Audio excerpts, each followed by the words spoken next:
Last time on Dice Funk. I'm gonna mind connect with my new Sprout, my little flying pig friend. Mm-hmm. Look through their eyes, get them to fly up real high, and see if there's anyone coming our way with a vehicle that we could hijack that isn't part of a 40-plus person convoy. That's a good move. So a very, very Mad Max, I would say, cart that's sort of oddly shaped and like very haphazardly put together, much too big, and also like has like just like random shit sticking off of it. But before, as you sort of see that silhouette emerging, the first thing that you would probably see is an animal that's sort of like kind of pulling it, kind of just helping. It is a Pegasus, but it's also got just regular bird legs, and then also pulling the like helping pulling the cart and like sort of giving some moral support to the Pegasus. Like is a pretty big dude. I would describe as having like he's got sort of like a cloak on and 7'10" is a Goliath and oh my god yeah. Whoa, my name is Little Boy Justice.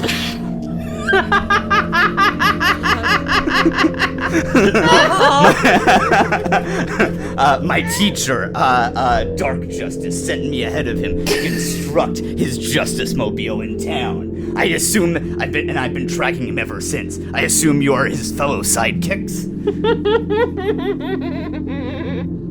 So first of all, yeah, I don't really want to go by Big Justice either. That's also, I mean, my name's Korvok. You can just call me that. It was way cooler the whole time. What? Hey, Korvok. I'm Korvok Greenwielder, and I mean, That's like a sick name. Yeah, that's a really cool dude. name, bro. Master Vimble fucking said, like, was always like, said it was lame, it was stupid, and he said that, yes, okay, sure, he was going to, like, ruthlessly, like, extract all the resources, but said that I could set up, like, a sort of nice, like, little community garden that, like, sort of students could get involved in. It'd be nice in the corner, Hey, Peter, kind of bad news. Looks like Zana's arrived. She's battling with Sprinkles, and, yeah, also your, hamsack got way cuter, but, Spores up there, you say? Juniper's been looking out for spores for a while. That is a certain someone's speciality weather. Uh-huh. Juniper, do you want to try and climb this cliff? Or are we okay to go in this tunnel? Juniper is gonna try and find, like, a plant that seems like it would have, like, a large root network. If there's any kind of plant that might have roots that go up to the top of this mile-high thing, maybe. In the hopes of going, any chance you can let me know if there's a cool bird lady around up there? And you are immediately bombarded by visions of darkness and blood and screaming, and you see people being hacked apart and just unending gore being painted on cave walls and just bones rattling down tunnel hallways and falling into the abyss. And you see an axe and you see 100 eyes peeking out from some inky blackness, and you are just like repelled physically from the roots and fall to the ground. So ready to go into the cave? Those plants are not chill. I saw a spark against the dark, and we erupt, but it's a slow burn.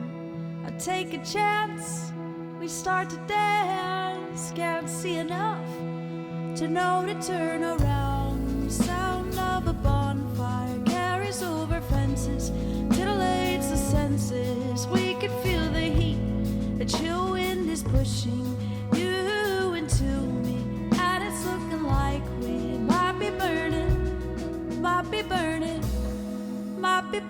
down. But we're a bonfire, I keep putting in, Oh, we're a bonfire, I keep putting in,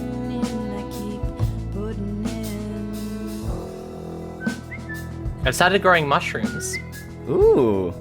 Yeah. I'm excited about it. Well, I mean, you have to do something with all those dead bodies. Might as well make them useful. Yeah. It's not unlike that in that the mushrooms I'm growing, pink oysters, feed on coffee grounds. So I finally have something to do with my coffee grounds instead of just tipping them out. That's also the good choice of mushroom. That's a good mushroom. Thank you. I'm going to try some lion's mane next, and if that all works well, get more exotic with it. Fuck yeah. Uh-huh. So, last we left the adventure, the party reached the eastern edge of the swamp and found the next biome. Unfortunately, there was a large wall from your perspective because these two things don't have the same elevation. Luckily, you found a tunnel into the next biome, and this dark tunnel now is where you are. You're on the vehicle we called the Scorpion last episode. No, we call it Scorpion. I've been laying it slide a bit, but there's no the. It's very important. We got to be careful. We don't want to get sued by Ed Boon. So let's be ever so careful. I don't know. Anybody have any thoughts before we get in? Should we talk about our level ups, or? We should definitely talk about our level ups. I was going to start the episode by saying as you enter the dark tunnel in the Scorpion, who has dark vision, but then I remembered you have Ray with you, who is made of lightning. So I feel like that provides some illumination. I feel like it would be fair to imagine Ray is probably a light source. Yeah, let's say for now that is good enough. I mean, they're the light of my life. But yeah, so you all of you are slowly rolling through these tunnels. You can rest, you can sleep, you can get healed up as the vehicle moves down the tunnels. Tell me about your level up going forward. Sure. So I embraced having a sorcerer inside me this week by adding a bunch of spells. I also have sorcery points, which is cool, but I won't have more sorcery points for a while. So for now, I can add some spell slots or whatever. For now, though, I got a bunch more cantrips. Let's see. Message, minor illusion, shape water. I figured shape water was kind of, made sense. I am a shape made of water. I also got create bonfire because I was thinking, how else can I cheese the Oregon Trail and make Austin's job more redundant? So I'll just get create bonfire. I also got absorb elements, which is already kind of part of my basic character, but now it's a spell. Also chromatic orb. I felt like they just fit with Dio and So chromatic orb is a very powerful spell, but it has a component. You need to cast it. The book says a diamond worth at least 50 gold pieces. You don't need exactly that item, but basically we do have to narratively justify you getting components rather than using it willy-nilly. This specific component, so you may be able to tell I did have to think about this beforehand. I have a magic crystal. It is the core of my being. Mm-hmm. Could I please make an argument, Your Honor, that my magic crystal is enough of a magic crystal to be the magic crystal for this spell? I mean, since you called me Your Honor, it's pretty difficult for me to argue with Austin, you stopped doing lawyer school. You don't get to be Your Honor. I gotta say, it's very convincing. Well, Laura, you're not getting any bonuses. Yeah, Laura, that's no way to get what you want on this show. Austin, if I ask for what I want, I don't get it. What am I gonna do? You gotta make your choices. Go, objection. Let's say that maybe that'll work for now, but there will be consequences to consuming your gem, which is you, for your spell. Fuck. If you're gonna do it. Okay. But, I mean, that could just lead to more interesting story things. We'll see how it goes. Yeah, that's kind of fun. I'm into it. Yeah, okay. Who else is leveled up? I leveled up. I did that. I'm now a level 4 druid, level 2 cleric, so I got another druid level. My wild shape is better. I've got some more options of the kind of stuff I can wild shape into. I got some ability score improvements. I bumped up my wisdom by 1 and my dex by 1 because each of them were on odd numbers and I wanted to get them to their next little things. I had my first third level. I got another 3rd level spell slot despite still having no access to 3rd level spells. I realised I hadn't been using Thorn Whip, so I swapped around in my cantrips Thorn Whip for Shillelagh. And then I learned locate animals or plants.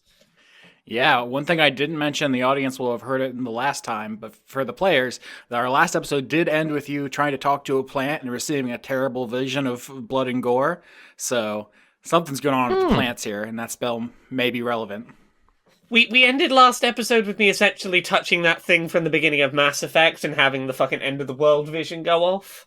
So yeah, I'm hoping that whatever it is that is involved is plant or animal related. I'm crossing my fingers. Austin's called me out for blowing up his spot recently, so I'm trying to not yell out every pop culture reference that I think might apply. Thank you. I appreciate anymore. that. I'm trying. I also have like theories I'm working on for the names, because Austin said that the NPC names, we would never get them this time. So I was like, I started sleuthing, but I can't say them. I can't say any of my theories anymore. Yeah. So Korvok, Rangers doesn't seem like they do that much on level up, but I did get I do get a second attack now, so I can attack twice in an action, which is pretty slick. So I went ahead and learned spike growth, which the ground in a 20-foot radius centered on a point within range twists and sprouts hard spikes and thorns. The area becomes difficult terrain for the duration. When a creature moves into it or within the area, it takes 2d4 piercing damage for every 5 feet it travels. The transformation of the ground is camouflaged to look natural. Any creature that can't see the area at the time the spell is cast must make a wisdom perception check against your spell save DC to recognize the terrain as hazardous before entering it. So that's pretty cool. Pretty dang good. Yeah, so we're getting used to Korvok's whole deal. You messaged me and said, like, can I use a huge sword for both of my normal swords? And I think you definitely can for flavor. If you want to have two, berserk swords, two, cloud strife swords for flavor, yes, definitely. I love that image. Okay. But yeah, for as far as the dice go, Rangers get certain dice. And we're going to use those for the time being. That's fair. But I do love the image. That's fair, yeah. Okay. Audience, you may notice you're not hearing Mari's voice. We are waiting for her. And in the meantime, we're going to have a deaf poetry jam. Sam, would you like to take us off there? Yeah, I mean, what I was thinking is, I don't know. I feel like it as we're resting and stuff. I feel like a good thing would just be Korvok, he doesn't know everyone yet, so I feel like we could do some group bonding exercises. I feel like he would be leading deaf people poetry jam, but that. in character. Okay, yeah. Yeah. So he's just sort of has everyone sort of sitting around, and he's just being I think his thing is that he would all right, I feel like we should, what is a team, It's it's an ecosystem, right? We're all different animals in the jungle, and so we're going to assign everyone different animals that we would be, Yeah, that sounds cool. But what is a jungle? it's it's like a business, it's like an office. So how is that? Oh, I mean, it's like an ecosystem. Everyone sort of has their place in it, Is your Korvok voice just Vimble's fake voice? Yeah. Yeah, Korvok is just everything Vimble wanted to be, and he's just really jealous. We're really adding layers to that relationship. Incredible. Yeah. So I would be the lion, and okay, and what's I think you pass the talking stick over for whoever else to for anyone else to sort of go and who else wants to name what. Babe, I'm so sorry, but you crushed the talking stick to Ash. Oh, you're right. Fuck. It was a huge character moment for you. Yeah, you're right. Juniper will take the opportunity to talk and will go, so the question is, what animal would I be? Yeah, like in like the jungle. And- The sprout looks at you, Juniper. Yeah, Juniper just sort of looks herself up and down and goes, I'm getting monkey. Yeah, I'd be a monkey. You got it in one. You know, like you're sort of like very adaptable, but also like sort of like chaotic, and I feel like everyone sort of has like a different style. I feel like we shouldn't be you're sort of messy, You absolutely nailed it. You got it perfect. I'm gonna go back to thinking about the end of the world. Monkey. When you said you were like a lion, Spider, the black Pegasus-like creature pulling the scorpion, just noticeably starts slowing down, just like petulantly. I gotta say, I'd probably be a monkey. I'm adaptable, chaotic, kind of. Everyone's got their own style, but I go my own way. I'm a bit of a messy, I think rabbit maybe is sort of what I'm getting.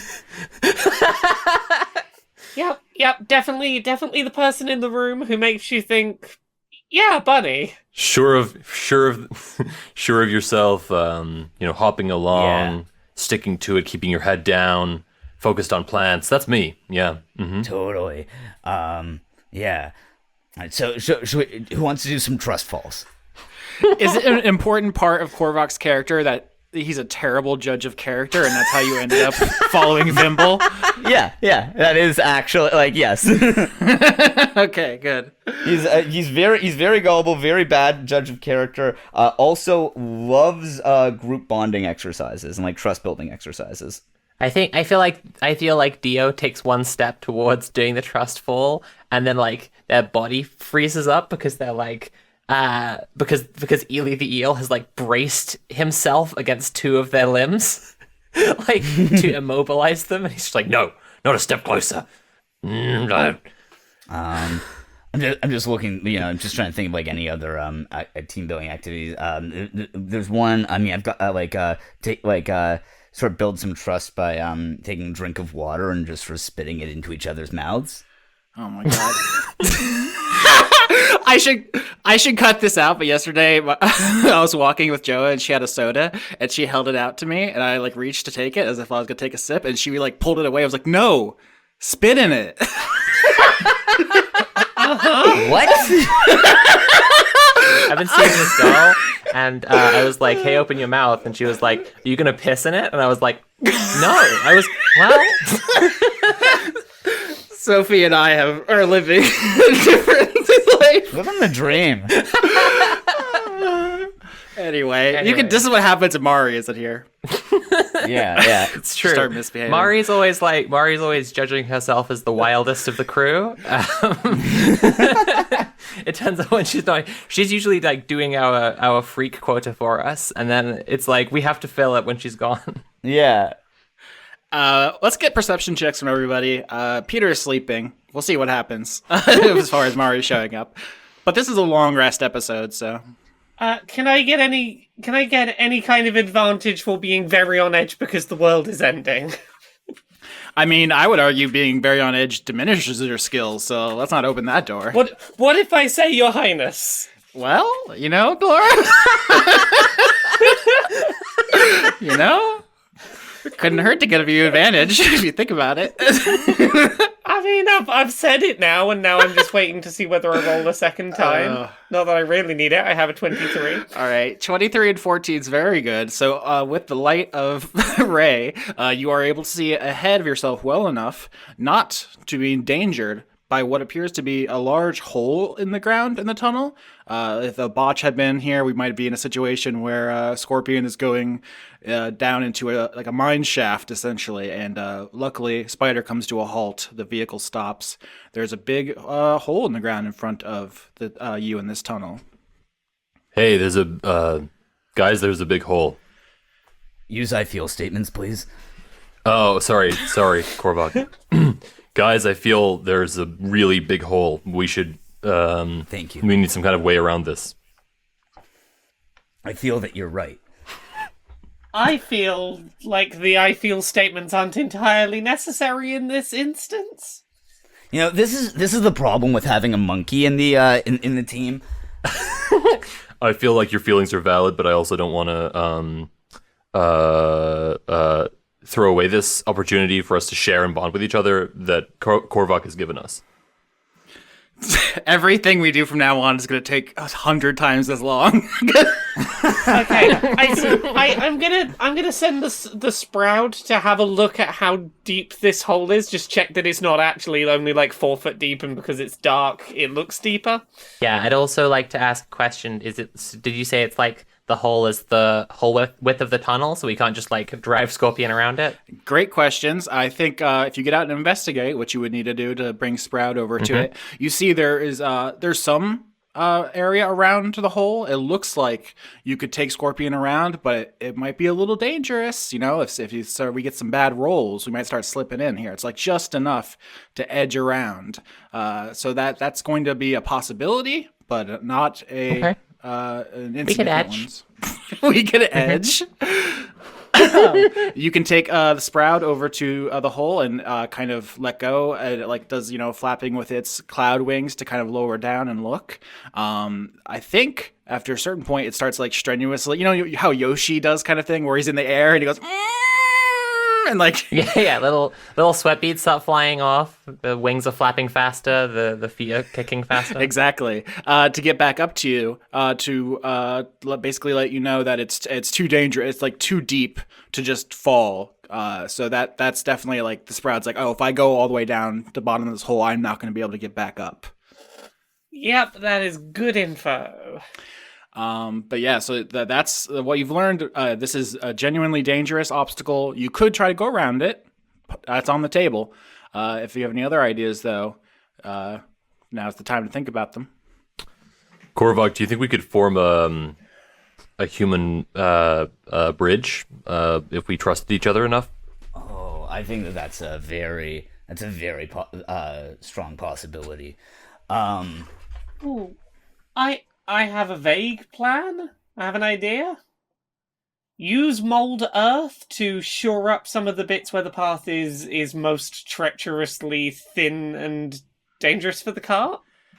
Oh yeah, mold earth we've talked about a couple times this season, and I felt bad because it was never quite exactly what you wanted. This might actually be interesting if you widen the area around the edges of the hole that we can just go. Yeah. I do have to say though, as of this recording, a new Magic the Gathering card was released, Deep Gnome Terromancer, which has the ability mold earth, and it is wildly powerful. Right now I'm looking $22 if you want a copy of this beast.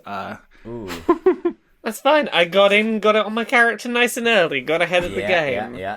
Yeah. So I want to take some dirt, like evenly spread out from like some of the walls of the sort of valley we're walking through. So like evenly taking little bits and just sort of move them down to widen the path around the hole. Yeah, this works perfectly, and I don't even think I need to roll anymore. If you pack the earth in such a way as to make the path wider. Yeah, I'll get back on the Scorpion and continue. Can I get? Ooh, what kind of roll here? Actually, I think I want. I'm obsessed with this gnome. It's a good gnome. I put it in the chat for everyone to see. He's great. Can I get nature from everyone? 7. 18. Yeah, 7 and 8 means the group fails. Peter, unfortunately, maybe you tried to rouse him from his slumber, and big snore rolls over. He's just not available. Living the dream. Yeah. Whatever. This whole, there's something strikes you about it, but you can't quite put together the importance of it with this role, and the journey continues. And this is like kind of the case where, in the HBO adaptation, the camera lingers on the hole as the cart pulls away, and it's just like the music gets kind of spooky, and you're like, oh, what's that mean? I might pause the show so I can post online about my theories about it. And you're like red arrows encircling like the shadows, and you're like, oh, you can see. I make a clickbait thumbnail. It's a red circle around nothing, and like my shocked react face. And then people watch, and I'm like, you see, in the book, Austin wrote a character that lives in a hole who's a centipede with a foot fetish, and he might be showing up here. God damn it, Sophie! You completely. Would you stop? Stop. All right, no, I'm changing that. Never mind. The reveal is different now. So you continue you continue down this tunnel system. Another thing that the audience will know from the last time that I'm going to remind the characters of, because to you it just happened, is that there's a spore cloud high above this biome, which you assume is the harpy Gale doing some kind of weather experiment. She can fly, so she just went up to the top of the cliff. And that is relevant because as you go further down the tunnel, you see there is a branching series of tunnels here in front of you. There's a kind of a fork in the road. 3 different paths. One seems to slope up, one seems to slope down, and one is more or less level, continuing east. And it seems to you that all of these have been traversed somewhat recently. There are, tracks and prints, and people have used all of these somewhat recently. I am gonna be really honest with you, team. I vote up for entirely gay reasons. And I'm hoping my just being honest with you will count for something. I understand honest, but I feel... I feel like I'm confused. What's gay? Ray's just like, I am. Oh, okay, we should go that way then. Perfect. No questions needed. I'm glad. Korvok like sort of like Korvok like wipes a single tear from his eye as he's so proud that the team is communicating. Aw. I feel like my gayness should be allowed to go up the slope. All right. There you go. There's the I feel statement. It seems we are in agreement. So you turn the scorpion. I said it again, scorpion, and go up the upward slope. And once again, there are tracks here going through all on each of them, and it's an interesting choice. He says enigmatically. Yeah, where if we were at a table, I'd roll some dice behind my screen and nod to myself. Even it wouldn't mean anything. I'm just doing it to fuck with you, psychologically. I spend the tunnel journey explaining what gay is. Oh, that seems really... that seems efficient, if anything. Yeah. Exactly. You've got shared similar experiences. You don't have to try and communicate your experience. Clothing sizes, I bet, as well. Different, right? Mm-hmm. Okay. Just... Yeah. Cool. The efficiency argument. Interesting tactic. Yeah. You can save time by not having to explain your lived experiences. It's just efficient to be gay. I saw someone saying the other day that the that a lot of men hating lesbians is men hating lesbians, not men hating lesbians.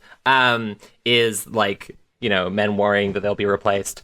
And then the one thing that they had was that they can't get each other pregnant, and that's why they're so angry at trans women. And I think there's more to it than that. We're very annoying, but I like that argument. It's fun. Yeah. I'm trying to remember. I heard somewhere it was a podcast I was listening to where they were like, I found out that there is a kind of woman you can't get pregnant, and I was fully in, and I supported it immediately. Jesus Christ. Look, whatever it takes to get them on side, I'm on board with it. Yeah, it's like that. There's that cis male stand-up who was like, I know trans women are women because they don't come when I have sex with them either.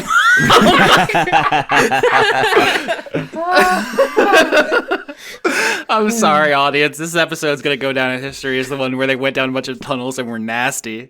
Don't start the episode with a big hole, Yorski, and expect us to just play it straight. Yeah. Look, Austin, it's either that or I get you to describe in depth the end of the world shit that Juniper's dealing with, thinking about, and wouldn't you rather be in Gay Joke Town? It's funny you mentioned that because, I described the vision as kind of disconnected images of bones and blood and screaming and fighting. It's very fragmented. But as you are going up this slope here in this tunnel up towards the surface, you have some distance to go, you assume, before you would reach the surface where Gale would be. You are going to need to roll me something here. You know what? I think you're going up and your vehicle, Scorpion, see, I didn't do it that time, nice. bumps bumps into something and stops. And I'm going to need investigation.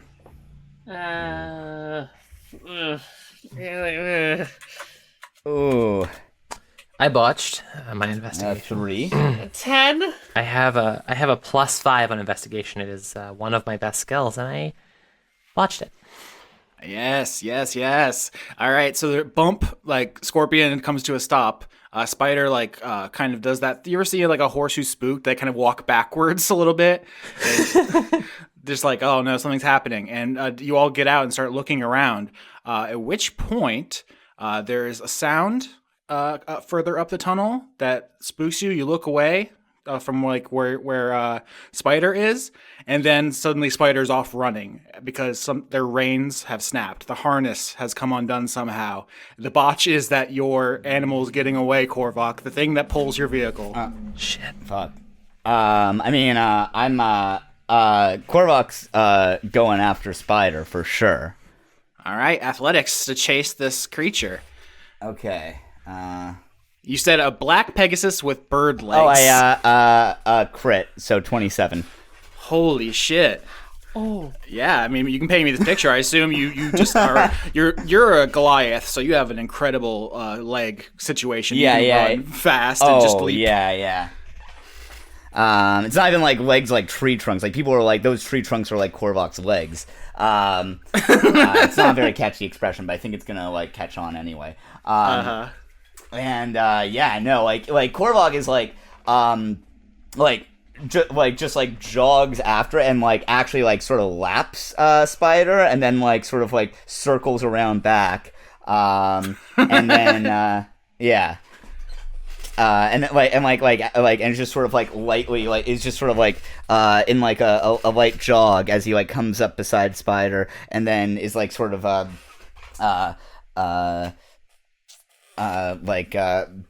now's not the time for cardio, Spider. I know this is a rare time when I would say this, but it's true. We need to we need to get back with the group. They need us to hold everything together, hold the jungle together. I see Korvok's vibe as Robin is specifically from the Adam West Batman, where they say where Adam West says to Robin like Robin's like, let's take a taxi, and Adam West Batman is like, let's run, it'll be healthier and faster. Yeah. So Mari has entered the chat, which means that when Spider somehow gets loose and starts running, that ruckus wakes Peter up. Oh my god, dude, what a great nap. What's going on? Peter, can you tell us about your level up as you wake up? Because there's a little bit of a commotion in the tunnel. Spider ran off. Korvok is getting them back. But in the meantime, tell the audience what you are able to do now. Yeah, I got a new spell. It's called Hypnotic Pattern. And you create a twisting pattern of colors and waves through the air inside a 30-foot cube. And that basically stuns everyone with shock. Our audience is pogging like when fucking Han Solo showed up in Force Awakens for Hypnotic Pattern. They're just losing their shit. They're ripping their shirts clean off. They're slapping the walls. They love it. They're sick little piggies. Oh my god. So you took a bard level. Yeah, I took a bard level because I actually looked up on the internet how to min-max bard fighter. So. Oh boy. Sorry about this episode, audience. Don't apologize. Commit to it, Austin. Be less of a coward. Yeah, I feel like an episode's going great if Austin has to apologize for it. Yeah, that's the goal. Can we get back on the road to me having a gay time? Can we get back toward the gay? I would love for you to have a gay time. There's a couple of important things here. Korvok, you're coming back with Spider, but everyone else still at the vehicle. You can see that the reins were cut. It wasn't just like Spider suddenly like ran away and ripped them. Something's happening here. You failed your investigation, which is not good. I mean, also, I just want to make it like clear that Peter was like able to like explain like all like their all his level up and stuff because like Korvok spent a while of like having like him and like Spider like sort of like run extra long and like take the long way around to like get a little extra steps in. Okay, well, can I cast Long Strider to make up for that time? I mean, like, I'm just, like, we're just coming back, like, as you're, like, finishing explaining that, like, Korvok's, like, feeling good. Spider is out of breath. Oh. Korvok should just pull the cart for us. Yeah, Long Strider is very interesting. For the audience, I am keeping track of how many times they use it because this is a race, and I have added to the Roll20 a ranking of everyone and what place they're in. So, like, from now on, everyone will have a visual aid of where they are in this race, and it is important. So, Long Strider, usually not a particularly interesting spell, but this season it is. But before the animal gets back to the vehicle, is there anything you want to do with the knowledge that something cut their reins? Do you think the people who are, or the creatures, whatever, that cut the reins are mad in any way at us? That sounds like insight. Okay, I can do insight. Yeah, I can help with insight. Because if so, I have a spell for that. 23. Incredible. Peter, looking at the reins, it's a very clean cut, like with a blade. And, someone coming up on you in a dark tunnel on a blade could have put it in one of you if they had wanted to, which leads you to believe that they are not necessarily looking to kill you at this moment and are maybe trying to stop you in some way, or maybe had something to do with Spider in particular. 23 is very good. I want to say... Also, I cast Thaumaturgy to put a rainbow above Juniper for being gay. I don't know what's going on, but I'm here to support it. You're like half awake and you're just like, Juniper's gay? Woo! Rainbow! Yeah, here we go. I don't know what's happening, but if we're gay, let's go. Pride reflex. Yeah, so something's in this tunnel with you, and it's not that it won't hurt you, but it doesn't seem to be primarily driven by an intent to hurt you. It seems to have wanted you to stop or to wanted Spider to go, is what I'll say. Hey, whatever's out there in the dark, I know you want to stop us progressing, but have you considered I'm gay and I'm heading somewhere, and that's important? Can I intimidate it? Yeah, you can intimidate. Okay, cool. 19. Yeah! So what happens is the mask like folds to the side, and Ely the eel is talking instead of Dio, and is like, "Is that what it is? You some kind of fucking homophobe? Jog on, mate." Does Ely know English now, or I guess common? He's using Dio's face to speak. Just he's talking to Dio's mind, and then Dio's mind is speaking. Sophie, you have to be very careful when you DM Sophie, because they're always going to try to add lore whenever they can. They're just constantly trying to sneak it through every crack, and you just have to be hyper vigilant. I've written an entire dream scene for if Dio for any magical reason falls asleep. Oh, perfect. I have the spell sleep. You want to have a dream? Sick. Seems like a great time for it. With a 19 on Intimidate, when you do that, Dio, you hear something further up the tunnel leave. Like you hear steps or, running. There is an audible echoing sound of fleeing further up and away from you. We can't see them, can we? No, not right now. Not in the dark tunnel. Ray is casting light around Scorpion, but Korvok's just getting back now with the animal and is like reharnessing it, so you can't give immediate chase. You can in a moment, but it won't be like. Oh, I wanted to see if I could shoot a bow at them. So I point my finger up the tunnel to where we can hear the steps, and cast message. Mm-hmm. You can point your finger toward a creature within range and whisper a message to the target. And only the target hears the message and can reply in a whisper that only you can hear.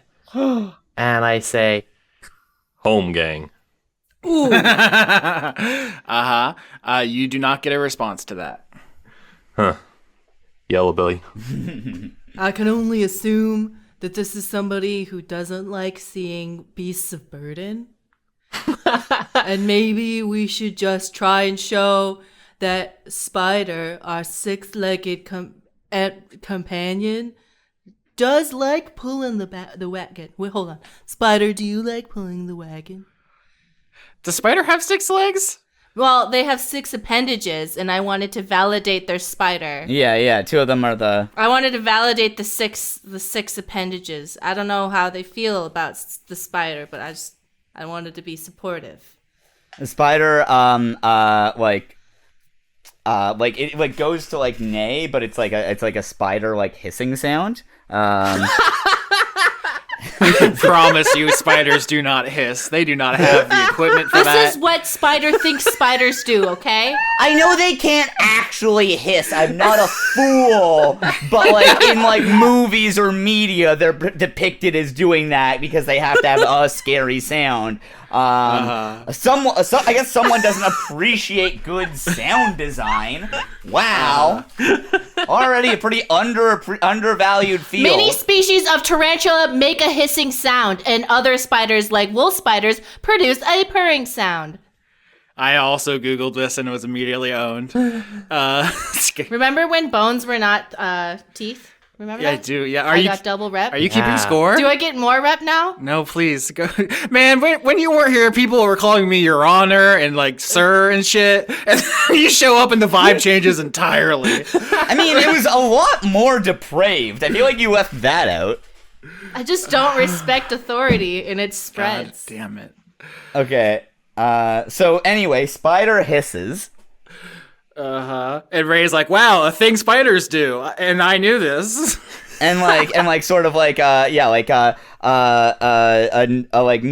Nuzzles is like snout against Peter to like show his like approval. Hell yeah, buddy. You let me know when you want that long strider. I mean, should we do that long strider? I feel like that does actually make a lot of sense right now. Yeah, should we just do it now, or are we about to fight? Yeah. Yeah, I'm casting it. Yeah. Hey, buddy, come here. Make swift pursuit. You're doing a great job. And if you want to go harder, go harder. I mean, you seem pretty buff and like you like to push yourself to the limit. Remember, not too hard if you get too sleepy. But, you know, if you want to get gains, you're going to have to push it. All right? Mm-hmm. Let's go. All right, so Spider gets supercharged and is able, once reharnessed to Scorpion, to start making a good time up the tunnel. You think you might be able to catch up with whatever was here with you. The question is, do you charge ahead recklessly enough to catch up, knowing previously there was a giant hole in the floor? I'm on Team Reckless. Yeah, let's go reckless. I've not had my meds today. I'm on chaos mode. Reckless. Yeah, I kind of want to know what happens if we fall in the hole. That's incredible. All right, none of you are vehicle proficient, so if you are going ahead recklessly, everyone give me raw d20s to just kind of test what hand fate is dealing you. 17. 12. 15. 19. All right. So the group succeeds. So as you barrel up this slope, because you're going up and up and up, and when it levels off for a moment, you find yourself in a tunnel much like the one that had a hole in it, but you just tell the long-strided spider to hit it. And as you come up to what is a hole, it's too late to stop. You just have Pegasus, the spread their speedy wings and just fucking jump. And luckily, it's not a very big hole, and you just fucking leap it. You want to paint me a picture how this looks? Because you succeeded. You badassed through. Oh, yeah. I like to imagine that spiders just dragging it, because they're always flying, right? I mean, like, kind of. Like they're always, like, using their wings to, like, support themselves because their legs can't. Who is lowest and highest? Because one person should slip and the other person... Peter Peter should, like, nearly fly off the back, but then Juniper should catch him. Yeah. Yes! This tiny rabbit. Yeah. Saving a giant demon because I'm a giant himbo. It's a true trust fall. Yes. Actually, you know what? I do it on purpose. I trust fall Yes. on purpose. Juniper, you got me, right? Woo! Juniper just about got you. And then, like, when Juniper catches you, Korvok's gonna be like, Peter, Juniper, congratulations, you passed the test. Oh, cool. What's the test? Trust. Oh my god. And Will I get then, a badge? inspired by that, Spider is and with like the strength of like Longstrider actually is able to like you it's like sort of like shaking legs sort of steady themselves and like push himself up, and then he like actually starts like galloping like a normal horse / Pegasus would, and is able to like make like this like big jump, and I'm not gonna say flies, but his wings start like actually doing their thing a little bit and like causing him to glide across.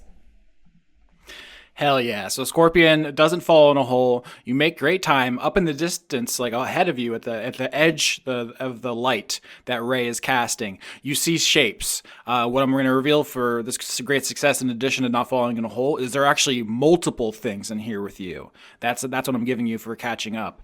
There's more than one, probably more than 3 or 4. In fact, there's a bunch of things up in front of you, and you hear some kind of noise. It's almost like a scraping or a rumbling. And as you're about to catch up, you see a giant boulder be pushed from a different, a perpendicular tunnel in front of you, blocking your way. Shit. Whatever is running has blocked your way. And, you're a Longstrider, so Spider goes into like a full-on skid, like a Kira on the motorcycle. And this is a fucking drift stop. And like, does it completely block the path, or? Yeah, are we stuck? Well, there's a big boulder blocking your path. A fairly common D&D problem to solve. Can we try and push the boulder?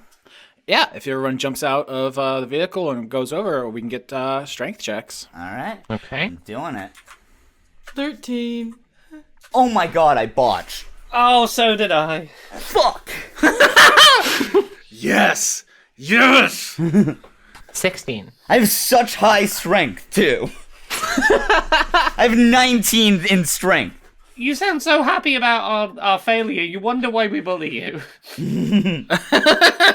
No, it just means I get to do something cool. So everyone starts trying to push the boulder out of the way, and you're all like straining and giving it your all when there is a crunching noise and the ground starts giving way. The people who botched, Juniper and Korvok, you are unable to stop as the boulder and you crunch through the ground and fall. What do you do, Dio and Peter, seeing people fall? Yeah, I just go, no! I gotta have a... Can I have a acrobatics check to grab at somebody? 14's not good enough. You dive for a hand and you miss it. It was 15's what I wanted, so you miss. Oh, do I fall in too? Nope. With over 10, you are on the edge. You're reaching. It's tragic. The fingertips brush, and 2 of them disappear down. They each take 5 damage as you hit something. Our friends here, to be clear, the botchers were Juniper and Korvok. This is fun. Now you get to have kind of a bonding scene. I mean, I wanted to do something as Wake were falling, which is Korvok has like an adventurer's kit, which has the stuff they would need to get us out. Can I throw that to them? Oh. The fact that you have this pack is important. I think it's going to be a good, aid going forward. Everyone has a pack of starting equipment, which contains like the boring, normal adventuring stuff, so you don't have to keep track of like rope. Which in some versions of D&Ds and in some play groups, DMs will be like, actually, everyone's tracking the weight of their equipment. I need you to have rope. I need you to have plates or whatever, stuff you go camping with. We play a little loose. I'm told about DMs who care about encumbrance, but I have not seen any in real life ever. It's like a constant threat DMs use of like, just don't complain about the things I make you pay attention to, because I could be doing encumbrance. I feel like if I tried to take a grand piano with me, that's exactly the threshold Austin would start talking about encumbrance. Yeah.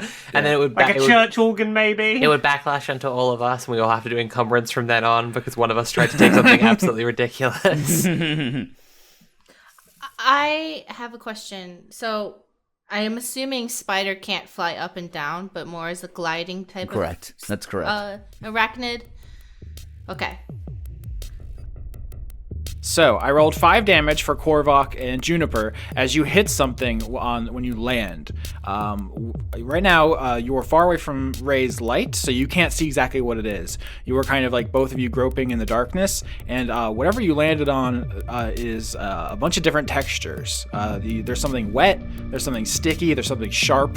It seems bad. So that's where you two are, kind of together, groping in this dark hole.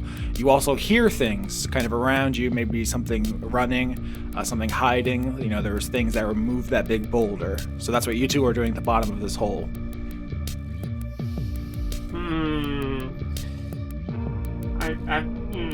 Not a fan of this hole. Not a fan. No. I mean, Korvok's going to go into his kit and light up a torch. All right, so you do have a torch in your starting pack. We were just joking about encumbrance and stuff. Everyone plays D&D in the way that suits them best. Ours is kind of, theater of the mind, narrative stuff. So I'm totally fine with you having a torch, but I need you to explain to me how you get fire to light it. I mean, it's like in adventuring gear. There's a tinderbox and rope and a torch. Does that?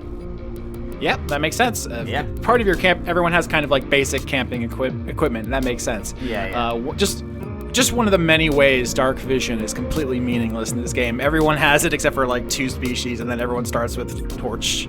So yeah, I'm lighting that torch up. Puff, puff, pass, you know? Korvok, you use your tinder and flint, strike some sparks onto your torch. It lights up, and in the dim light, you can see what is around you, which are a bunch of bones and viscera. Ooh, I love viscera. Yeah, bodies. They seem to have been chopped up, like there's arms and legs and a head separate. And all around you, it's hard to tell in the kind of flickering torchlight, but it seems to be like half a dozen bodies. And Juniper, when you see this in the dark, you are struck by like flashing images from your vision earlier, bodies screaming, bones, blood, dragging, and it is this. This is what you saw. Hey, I hate to worry you. This is what I was having visions of. You knew we were gonna fall down the hole? No, I didn't know we were gonna fall down the hole, but I'd apparently seen what was at the bottom of the hole. I didn't know it was the bottom of the hole at the time. It gets real fucking bad and violent down here. We do not want to be down here. I mean, maybe we can hear them out. You don't want to judge anyone by the piles of gore and viscera on their cover. I look pretty scary too, you know, and people make a lot of assumptions about me. Juniper is during this attempting to very quickly mold Earth to start making steps out of this pit because does not want to be here. Interesting. So up at the top of the pit, we got Peter and we got Dio. You can see a distant light. They fell like 2 stories, like enough to hurt, but not enough where they're less than 60 feet.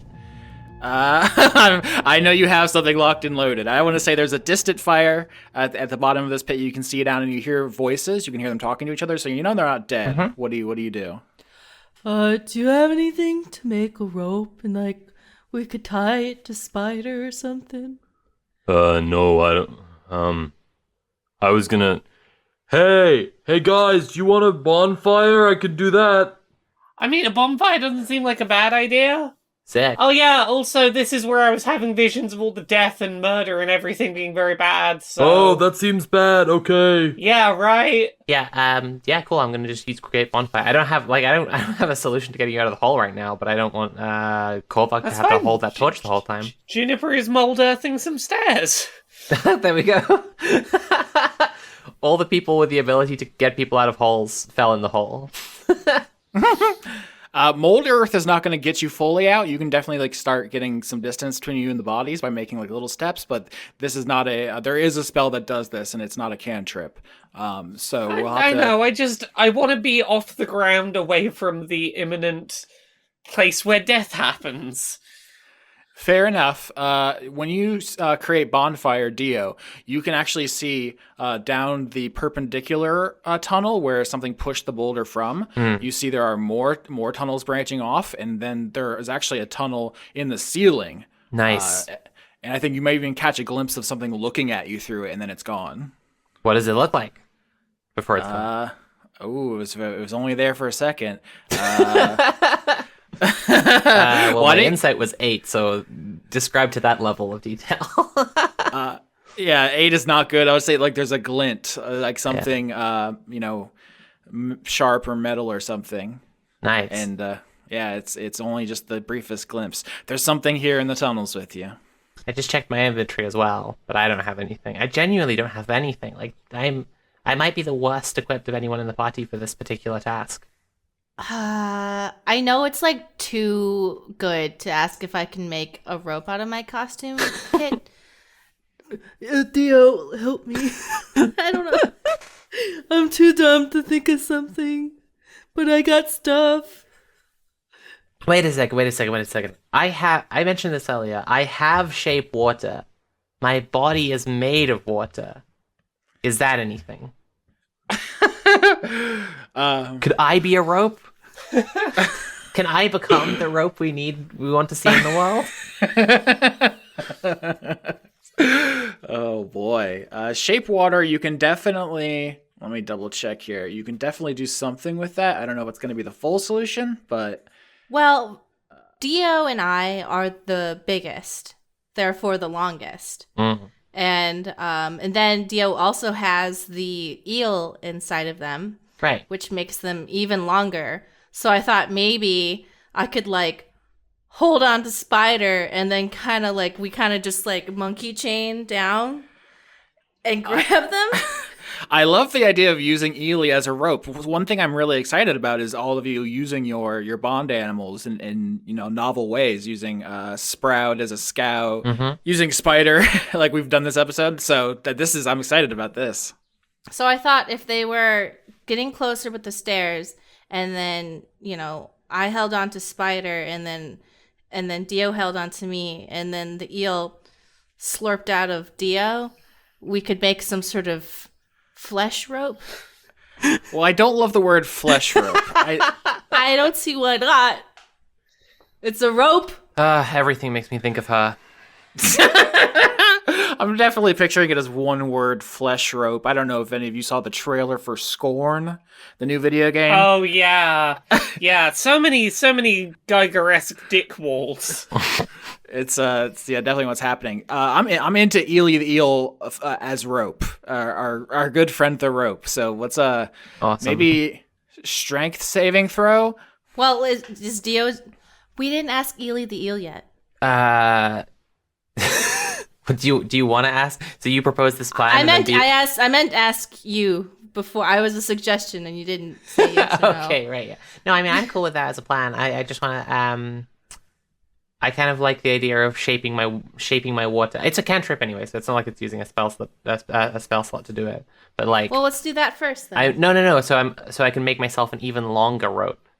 Oh, like you're long, then Ely's long. So maybe Ely is biting onto you, and then I am a long water whip. Oh yeah. Okay. Off of the end of Ely. Okay. So what's the vibe, Austin? What do we gotta do? Strength saving throw.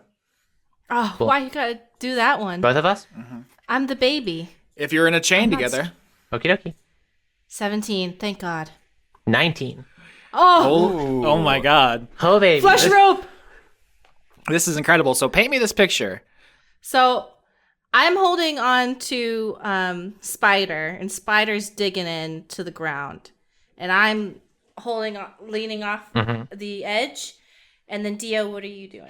Yeah, then Dio opens their mouth, the mouth of their stone mask, and this eel wriggles out slowly, like they're vomiting a whole other eel-shaped person. It takes a while. Dio has to put his hands on his knees while he's doing it. But doesn't make any retching noises. It's just entirely silent. Anyway, then Ely bites onto you. Where would you prefer to be bitten? Well, to maximize distance, my hand, because, yeah. Okay, Or cool. my foot, actually vertically foot. Cool. Yeah. Maximize distance. Okay. Yeah. Ely bites onto one of your remaining bits of Zana's body. Ely bites a rotten cheerleader foot, and then the crystal starts glowing, and the whole remaining like Dio's body part whips into this long rope of water and weed and smoke, and I think maybe the mask is like right at the other end, so it's like the water is just sort of like holding onto Ely's tail, and then it's a long rope of water, and then the mask is there, and it's like dangling down to the top of the stairs, and Dio's like, "Hey, how's it going?" If Gary Gygax would have heard that audio, it would have killed him instantly. Good. What was that movie where like the aliens have like water and then the water turns into a face and they're underwater? Oh, what's it Abyss? called? The Abyss? Yes. Awesome. Yes, I think so. Yeah. Yep. So this starts to work. So you create like a chain. You use your eel and your water to make it as long as possible. Juniper, you use mold earth to create a little bit of steps, as much as you can get together. You can't create too much or it starts falling apart. But that's fine because you're getting close to each other. It's working. The hands are coming close.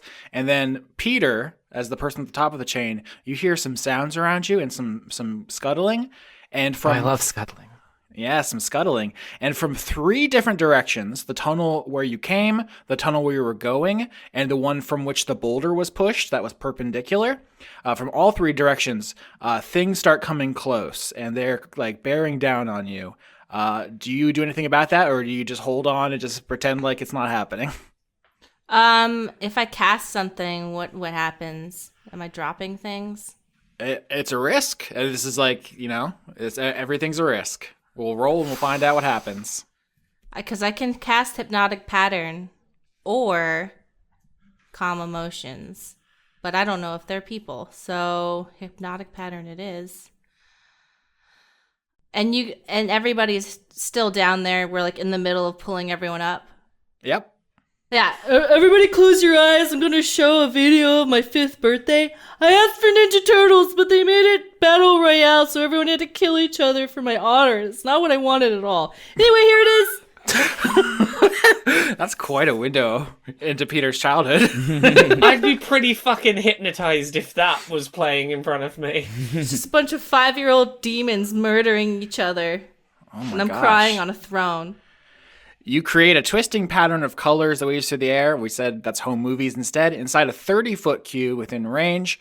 So presumably on yourself to maximize where it blocks all 3 directions. Mm-hmm. And the range area is 120 feet. So everybody's just... Now that's like, that's how far away you can center the 30-foot cube. Oh, okay. The cube is 30 feet. Okay. Yeah. So which means that basically everyone can get into like 15 feet of you.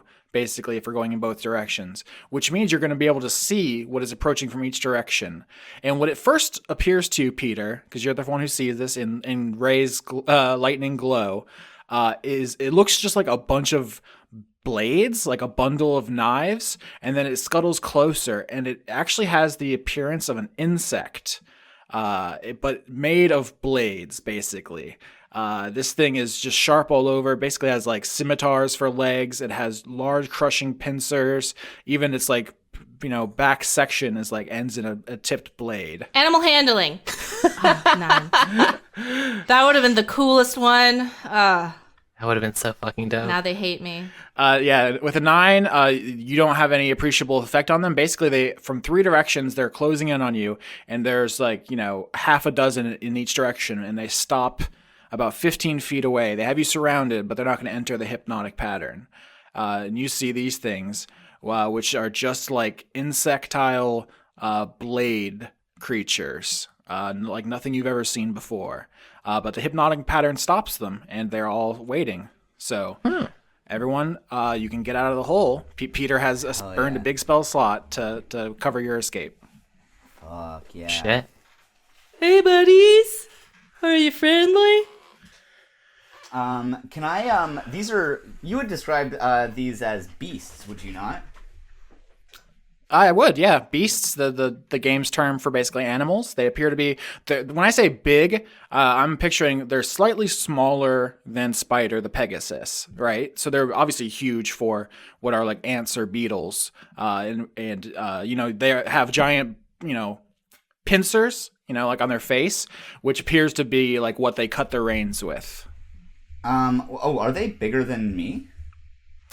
No, you're a Goliath. You're the biggest a player character can be. It matters if there's something that's bigger than me. But anyway, beasts are my favored enemy though. And so I have advantage on survival checks to track your favorite enemy, as well as intelligence checks to recall information about them. I can also learn one language of my choice spoken by your favorite enemies if they speak one at all. I don't think that they speak a language, but they do not, which is why they did not respond to Dio's message, if you'll recall. Right, but I am. Can I try and get information on them?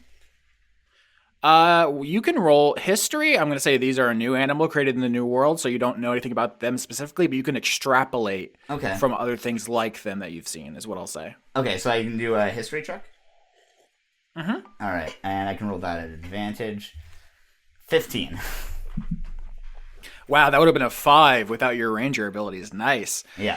So from basically the arrangement of their body, you understand they're insects, which is important. We talked about spiders earlier, which are arachnids, obviously, and they have different, features to them. Mm-hmm. The important thing I'll give you with a 15 is that, ants are typically have a very hierarchical structure. They use like pheromones to communicate, and they're like goal oriented, task oriented. They're not just out here just like killing for fun. Which is interesting because you just came from a pit of bodies. So I think if everyone's like, oh fuck, we're surrounded, we're about to get ripped apart, in your mind you're like, that doesn't strike me necessarily as the situation. There's something else here. There's like another layer to this.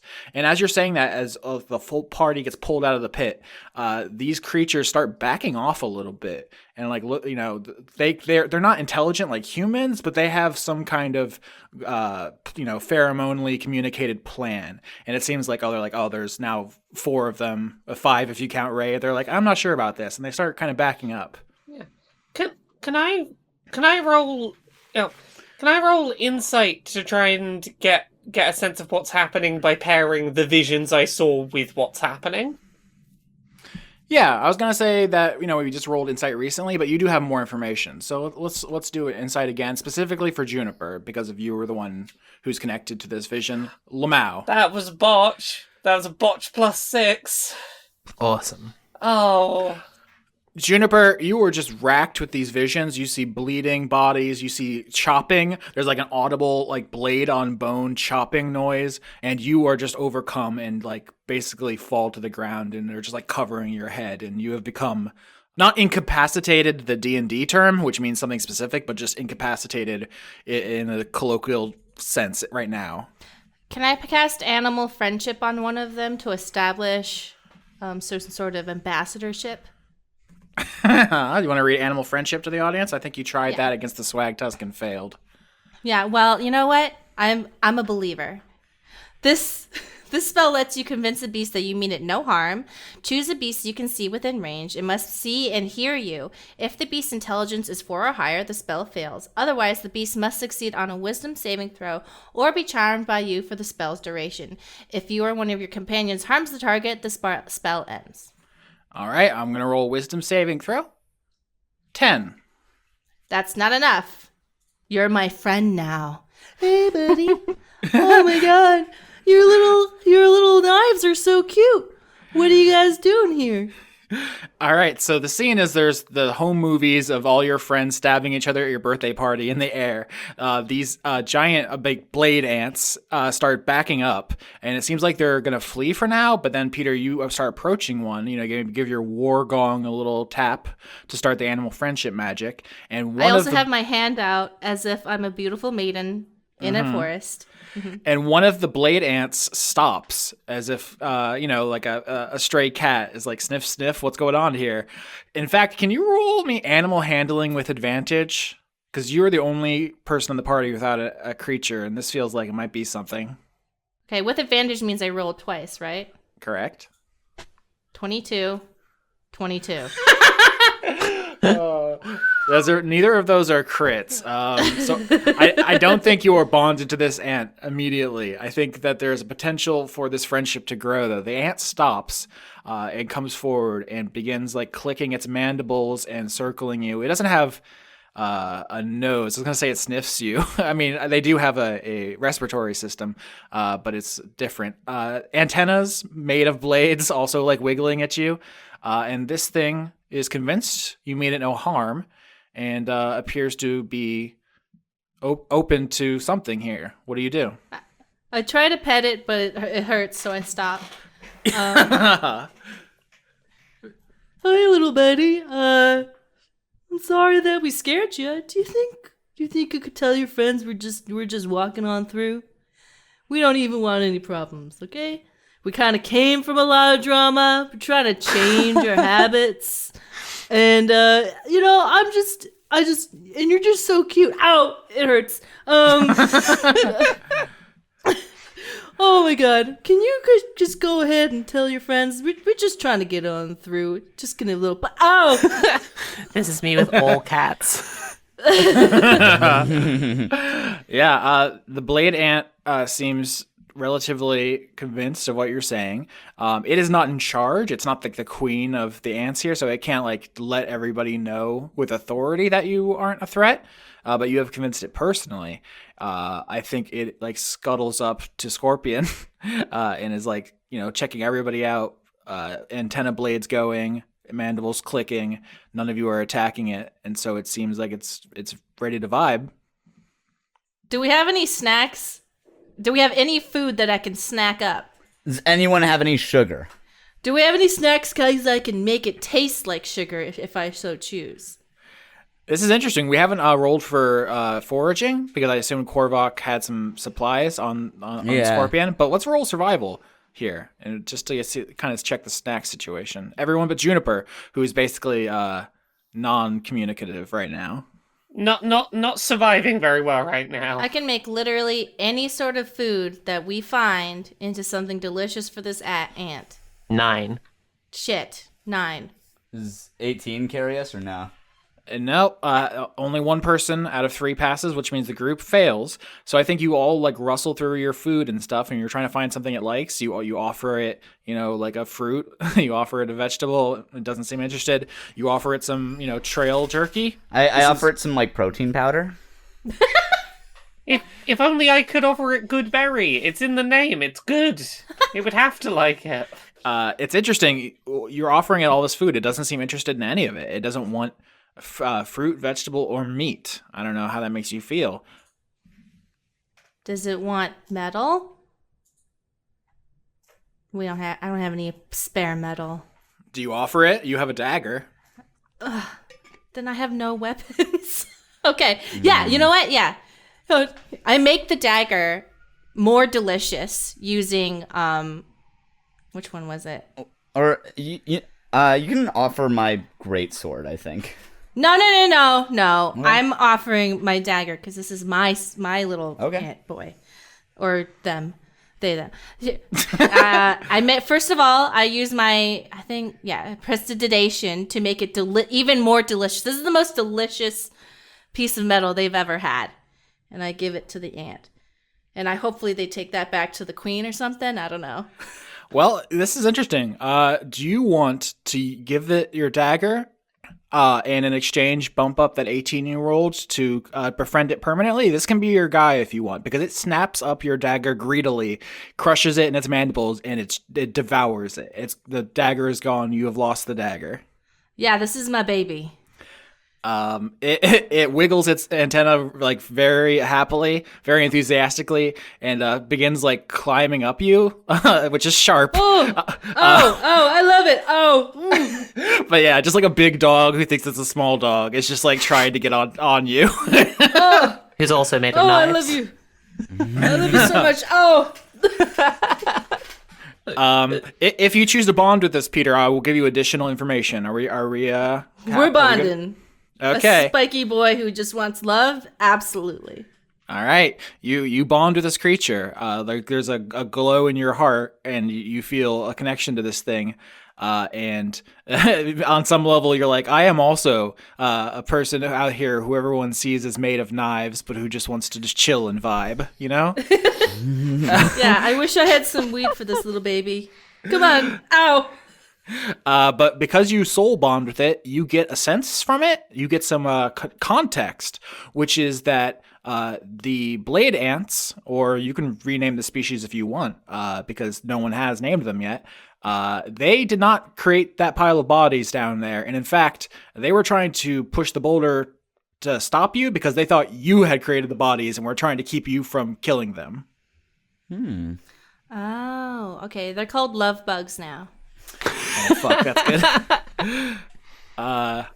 But yes, Juniper, you're on the ground being like, oh, fuck, we're dead. We're going to die. They're going to chop us up. And Peter, you can just turn to the party and be like, hey, we have something else to worry about. It's not these guys. It's not the spiky boy. It's not the love bug. Oh, okay. I just get to defer the horrible, terrifying death to later. Gets to be a mystery for a little longer. Oh, I love that. Yay! That's the best. Can I ask my little baby how to get out? Sure. Because you have bonded with it, it can actually take you any number of places. It can take you up to the surface to get to the gale where we were going. It can take you to the love bug colony here. It can take you out to the east where you need to go to continue the race. It can take you to other racers who are also right now running through these tunnels, getting attacked and running and hiding and having their own adventures, falling in holes. Now the biome is your oyster now, Peter. Hey guys, do you guys want to meet the love bug queen? Do you want to get out of here? What do y'all want to do? This little baby knows where to go. I don't think I've ever met a queen before. Oh yeah, we can meet some royalty. I know that in theory we should be trying to get to the front of this race, but while you were asleep, I did make the compelling argument that gay. Yeah, no, I forgot about gay, yeah. Oh, okay, can you take us to the gay? Take us to the gay. I asked the bug to. Yeah, can you take us to the gay, little bug? Yep. I don't know if he understands fully what that means. I think of a rainbow and a question mark, and they understand. I was going to say, I think all love bugs have one gender, which is sharp. That is kind of how they roll. I don't know if they understand the concept. Be more specific than gay, probably. Well, doesn't that make them all gay, now that I've said that out loud? Yes, much like the Asari from Mass Yeah, Effect. they would understand gay better than anyone. They actually are like, finally someone understands us. Happy Pride Month, everyone. All right, yeah, the love bug is going to tell you which tunnel to go down. It wasn't the one that you were going to go down immediately, so that's good. You actually turn off down the one where the boulder came from, and everyone can get back on Scorpions. Continue. Wait, can we attach the the love bug to the to Scorpion 2, and then would that increase our speed? Wait, hold on. Do you want to pull the cart? And I sense yes. So. Yeah. Thank you for checking in with yourself, Mari. All right. So before you get to the surface, is there anything anyone wants to say or do? Juniper, you've recovered enough. You had a little moment there, but you're good now as far as participating goes. How do you all feel? Since we're underground and in a cave, that's a great place to find drugs, and I would like to roll for drugs. Specifically fungus. 18. What kind of drugs would you like to find, Peter? Okay, so this drug makes you think that everyone else with you doing the drug is high, but you're not getting high. And so, it makes you think that in order to fit in and be cool, you need to convince yourself or act like you're high. You know that you're not high. And then everybody else is doing the same thing. So everybody on the drug is deliberately acting high and making bad choices. And because they need to pretend they're high in order to feel cool. So this drug makes you feel like a 6-year-old with an apple juice in a wine glass. Yes, yes. Or like maybe an oregano that you gave your friend and said it was weed, and so now they're pretending they're high. So you actually just find a spice. Like you just find a spice that grows in caves. But No, you're like, It literally It the medicinally drug. makes you. It puts you in that state of being 6 years old and trying to pretend that the grape juice you have is making you drunk. Exactly. So the drug is that it convinces you. Okay, this is one that has a very different like internal external experience. So like internally you're like, I'm not high. Externally you're like, hey, Yeah, no, you're pretending to be high because you want to fit in. It's making you paranoid that everyone but you is high, and you won't fit in unless you're high too. Yeah, so if everyone in a group takes it, or even if you just give it to one person, they feel the need to prove that they're cool by being high, and then their choices will be worse. Yeah. I hope you're keeping detailed notes on all these drugs you have found, and that it never comes up until like the final boss fight when suddenly you all get extremely fucked up on every drug you found the entire adventure. I simply want to say I think this might be the greatest piece of fantasy world building anyone's ever done. This drug. No, this is a great nootropic. I just thought like this would be great as weaponized or just as a silly time. Just somebody's like, yeah, you're high. No, I'm not. But I don't know. Thought it'd be fun. It reminds me of high school, the very first time you try weed and you're like, am I high? But everyone else is high. I'm going to act high. But then sometimes it really is oregano and someone's trying to play a trick on you. All right, so is that the last we want to establish anything before you get to the surface? This went much faster than I thought. I was like, oh, we're going to get a couple fights. I was going to trick them. They're going to think the ants are bad. Ha ha ha. Nope, you're you're about to get to the surface. Yeah. Carl's like, yeah, I'm really feeling. Time's moving really slow. Quickly. Is it? Yeah. It's totally going fast. It's Yeah, totally. It's like going fast. so quick, and like, that like my heart's beating really slowly, and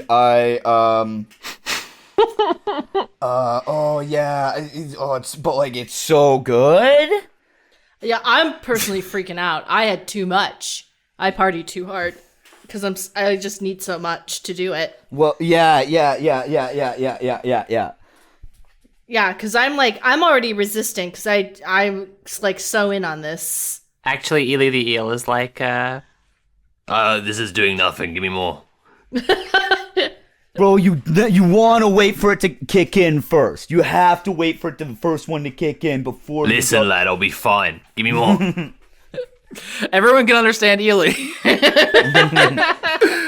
Up ahead, you see a bright light at the end of the tunnel, and you can smell fresh air.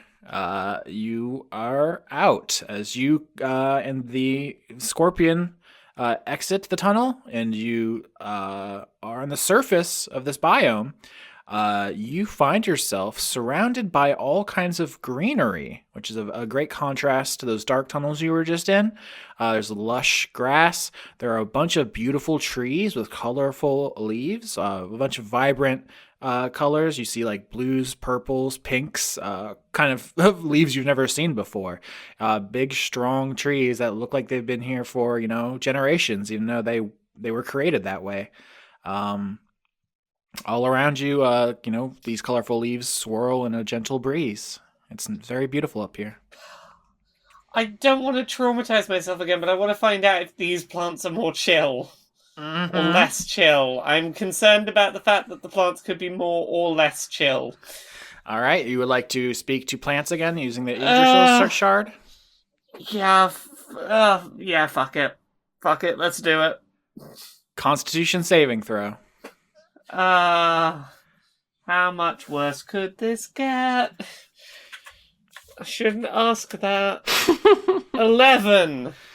Oh yeah. So Juniper, when the cart pulls up next to a tree, you reach out your gardening glove with the shard in it and touch it. You close your eyes, and you see once again visions of blood and screaming, bone, violence, chopping.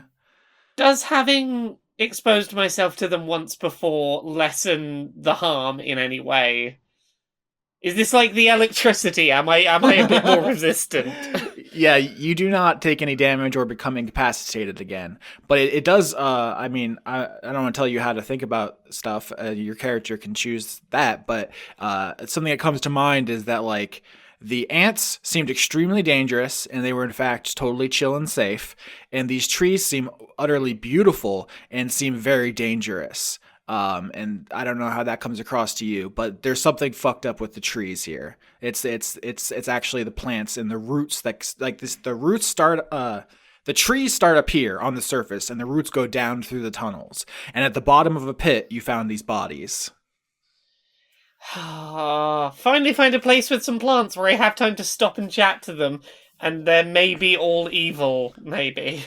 And you recoil, Juniper, from this tree as if, like, put your hand on a stove, and you're like, "Fuck!" Yeah, the trees made the fucking murder traps. Is this like the fucking stumps that wanted to, bathe in blood? Is this that? Okay, the cypress knees was just a joke we improv together. I wasn't foreshadowing this, which I did know was coming, but I do see now that it does feel connected. This was coming always. The cypress knees was a fun little joke. Yeah, this isn't just one living mountain of very hungry, bloodthirsty trees. Is that tree hot? Oh, did you get burned? The trees are not what they seem. I don't know what they are. There's something happening here. There's something up. Dio would like to go up and touch the tree. No. My favorite line from Twin Peaks, first of all. Second of all, if you're not speaking with them, I don't think you get anything immediately. Are you using a spell or rolling something, or are you just touching it? No, I'm just going up and touching them, yeah. You just put your hand on the tree and it feels like a bark. Nothing happens to you, which is interesting. Look, all I know is every time I try to talk to the trees tell me of the horrors of existence and death, and Maybe they're just depressed. that's all I've got. Since I'm up there touching the tree anyway, can I just insight? So Dia, with a 16, you understand that when Juniper communes with the trees, she sees these horrible things. You just touching them doesn't, which leads you to believe that what is going on with them is not a normal part of their treeness. It is some kind of a level of magical something going on. This biome was created by a god for people, and what kind of people depends, right? Like, the last biome would be great if, for example, you were made of lightning or ate lightning or something, but it'd be pretty bad if you were weak to lightning. So the question is, who was this biome made for? What kind of sentient creatures? What kind of elves, dwarves? There's a lot of people in D&D. Maybe that would shed light on it. Right now, you know that there are two kind of big features. There's tunnels full of blade ants, and there is a surface with these beautiful trees. With the 16, I'm not going to tell you exactly what they're made for. That was more of a 20 kind of range. But with the 16, I'm going to tell you the key to figuring out what's going on is figuring out who this was made for and how that... The only instinctive answer I have is kobolds, but I don't think that's right. Kobolds. I have an idea. So the trees are out there, right? And their roots are all around, huh? As far as you know, the roots go all the way down through the biome. You remember when you went to enter the tunnel is when Juniper first touched a root. What kind of animal or what kind of D&D species likes trees that are scared? I don't know. Also, to keep in mind that in addition to figuring out who this was made for, figuring out what the creator was a god of might play into it. Those are concept. Each biome is kind of is the biome of unexpected, contradictory, scary things are nice and nice things are scary. I would like to cast Minor Illusion among the roots of, like, a little animal. A fleshy little animal. I just want to see if the roots eat it. Try to eat it. Oh, interesting. So I'm going to cast Minor Illusion off, deeper into the forest of, like, a little animal I won't describe because it's too cute. And then everyone's going to be sad.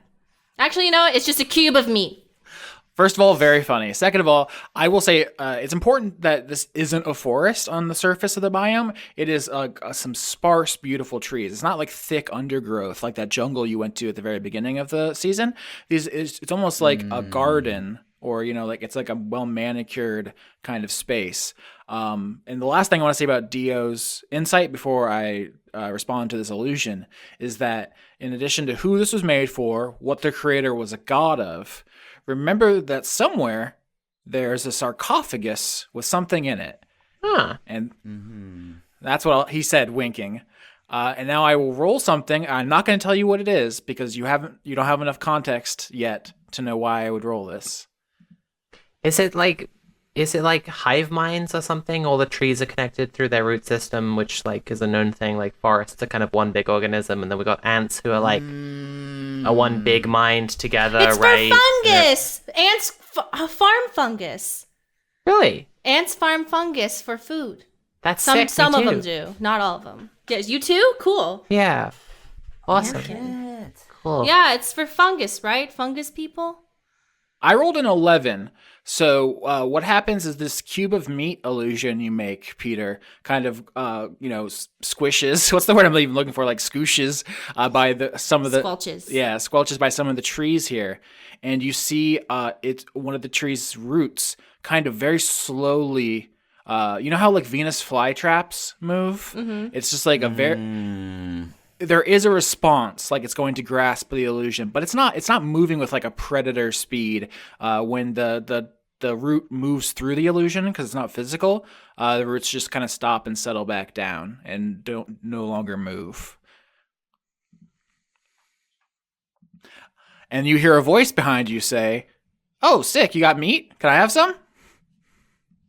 Oh, sorry. It was like fake meat. I'm really sorry. Also, hi. Is that Gale? You turn around and you see a harpy with wearing some goggles, just a big grin on her face. She's like wearing, she looks like probably like greasy because she's been working with a weather machine. Probably got a big wrench, and she just has a toothy smile because she's a harpy. They just like eat flesh and stuff. If you've seen the D&D monster manuals, they're always like carrying a skull and looking fucked up. Awesome. But she's like happy to see you, Juniper. And I think she almost like goes forward to hug you, and then like there's a bunch of people, and so she does it and just kind of waves, and it's just like Juniper looks over. Juniper looks over and just says, "The trees up here have been writing some fucked up horror stories." I saw a spark against the dark, and we erupt, but it's a slow burn. We take our chance and start to dance, can see enough to know to turn around. The sound of a bonfire carries over fences, titillates our senses, but we don't need the heat. A chill wind is pushing you into me, and it's looking like we might be burning down. But we're a bonfire, we keep putting in. Oh, we're a bonfire, I keep putting in, you keep putting in. I take your hand, but you demand a different love.